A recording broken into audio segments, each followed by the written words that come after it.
Bonsoir Louisa. Bonsoir Virginie. On ouvre ce journal avec la rentrée scolaire 2025 en Nouvelle-Calédonie qui s'effectue sous des conditions difficiles après les émeutes de mai 2024. Il ne faut pas minimiser le traumatisme de l'année 2024, a affirmé Isabelle Chamorro en charge de l'enseignement.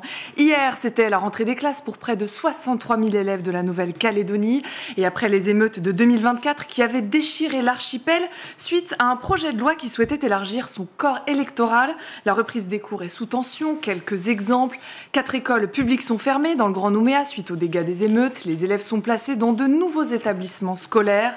Plus de prise en charge ou des augmentations des tarifs des transports scolaires. Les aides sociales sont supprimées ou diminuées. Et enfin, les augmentations des prix de la cantine sont notables. Les établissements doivent trouver des solutions pour assurer la reprise, comme le précisait Jean-Luc Barnier, proviseur du lycée professionnel Petro Atiti, dans un reportage de Charlotte Manvy sur France Culture. Lors des événements de mai dernier, le lycée a été envahi, saccagé et puis partiellement détruit.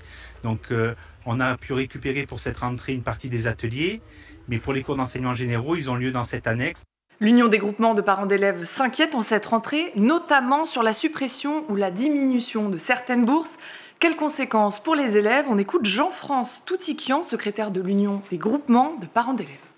Beaucoup de familles se sentent étranglées en fait et beaucoup d'élèves vont peut-être venir le matin et pas l'après-midi parce que les parents ne peuvent pas payer la demi-pension.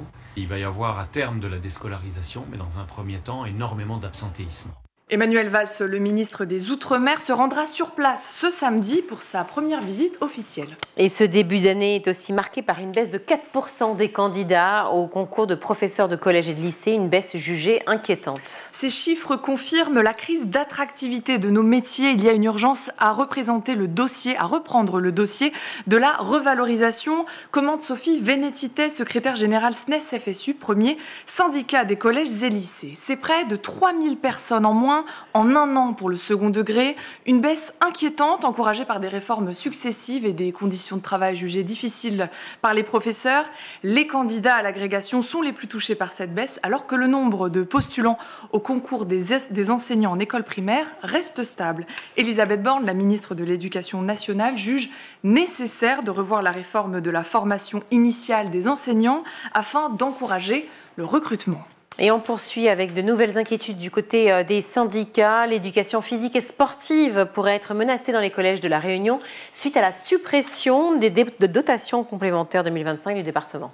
Nous sommes très inquiets. On veut des réponses claires et un rétablissement de cette dotation. Elle est indispensable. Voici ce qu'a demandé Benoît Caclar, le secrétaire départemental SNEP FSU, le syndicat national de l'éducation physique. Ces dotations 2025 financent les transports des élèves pour se rendre aux activités physiques.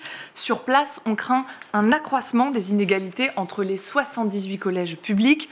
On parle d'une dizaine de bus en moins, également la suppression des APPN, ces activités physiques en pleine nature. Alors comment se réinventer? Quelles conséquences pour les élèves? On écoute Coralie Colombet, qui est professeure d'EPS au collège Jean Lafosse à Saint-Louis. Ça fait presque 10 ans qu'on appelle le département pour nous aider sur les installations sportives et en contrepartie, il nous avait promis, entre guillemets, ces transports scolaires pour pouvoir sortir de l'établissement. Et du coup, ça fait plusieurs années qu'on mettait en place des sorties à PPN pour répondre à nos missions à l'extérieur de l'établissement. Les 6e sortent en sortie lagon avec la SVT, les 5e en course d'orientation, les 4e en randonnée sportive et les 3e en kayak. Tout ça, c'est supprimé du jour au lendemain et on ne peut même pas terminer les évaluations et les cycles jusqu'à la fin de l'année. Quant à la suppression de ces dotations, le département précise, je cite, que la collectivité reste à l'écoute des chefs d'établissement pour procéder à des ajustements, comme à l'accoutumée, au moment de la transmission et de l'analyse de leurs comptes financiers. On se rend désormais dans la Creuse, à Lussat précisément, où une classe de 11 élèves devrait disparaître à la rentrée prochaine. Et bien, ce qui a valu la démission du conseil municipal.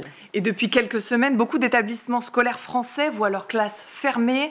Dans ce petit village à l'est de la Creuse, le maire, 3 adjoints et 6 conseillers municipaux ont démissionné ensemble fin de semaine dernière suite à cette annonce qui menace de fermer leur seule classe de 11 élèves allant de la petite section de maternelle au CM2.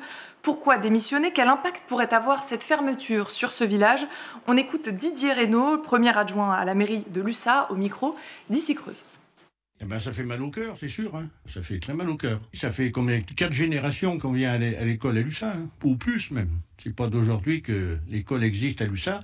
C'est pour ça qu'on ne veut pas qu'elle s'en aille, que ça s'arrête. Vous vous rendez compte? Une école dans un village et puis plus d'école, c'est le village est mort. Hein. C'est pas le nombre qui compte. C'est les élèves, comment ils sont éduqués. Ils sont très bien, là. Il y a là des devoirs et tout. Ils ont tout ce qu'il faut. 11 cette année, l'année prochaine, ça va augmenter. C'est pour ça que dans les petites communes comme ça, on peut jamais certifier le nombre parce que il y en a qui arrivent, il y en a qui s'en vont. Ça bouge tout le temps d'une année sur l'autre. On a eu des nouvelles familles qui sont arrivées, qui sont installées, qui ont acheté, qui ont fait construire, qui ont loué. Et puis maintenant, ils ne savent plus comment faire, quoi, si l'école ferme. Quoi.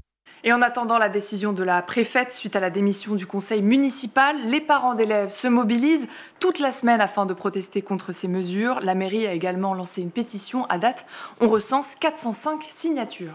On termine ce journal avec une initiative lancée dans un collège d'Aubervilliers, en Seine-Saint-Denis, qui souhaite prévenir des violences sexuelles grâce au théâtre. Oui, 6 mois avant le lancement du programme à la sexualité dans les établissements scolaires, un collège d'Aubervilliers a décidé de parler des violences sexistes et sexuelles grâce au théâtre. C'est un comédien qui vient sensibiliser les élèves à la question du harcèlement et à la sexualité. Alors, en quoi cette initiative profite-t-elle aussi aux professeurs? On écoute leur témoignage au micro de Fanny Imbert sur France Inter. C'est pas forcément facile de savoir quel est le bon moment pour aller vers une élève, en particulier quand tu es un homme, d'avoir les bons outils, d'être formé. C'est quand même des moments compliqués avec des élèves qui se sentent pas bien, qui peuvent avoir vécu des choses graves ou non, et il faut pas se louper quand tu abordes ça. Il y a les actions de l'établissement, il y a ce qu'on peut faire, et on sent aussi les limites. Je pense que là, il y en a beaucoup pour qui ça a percuté, même si il et elle n'ont pas pris la parole. Merci Louisa pour ces infos.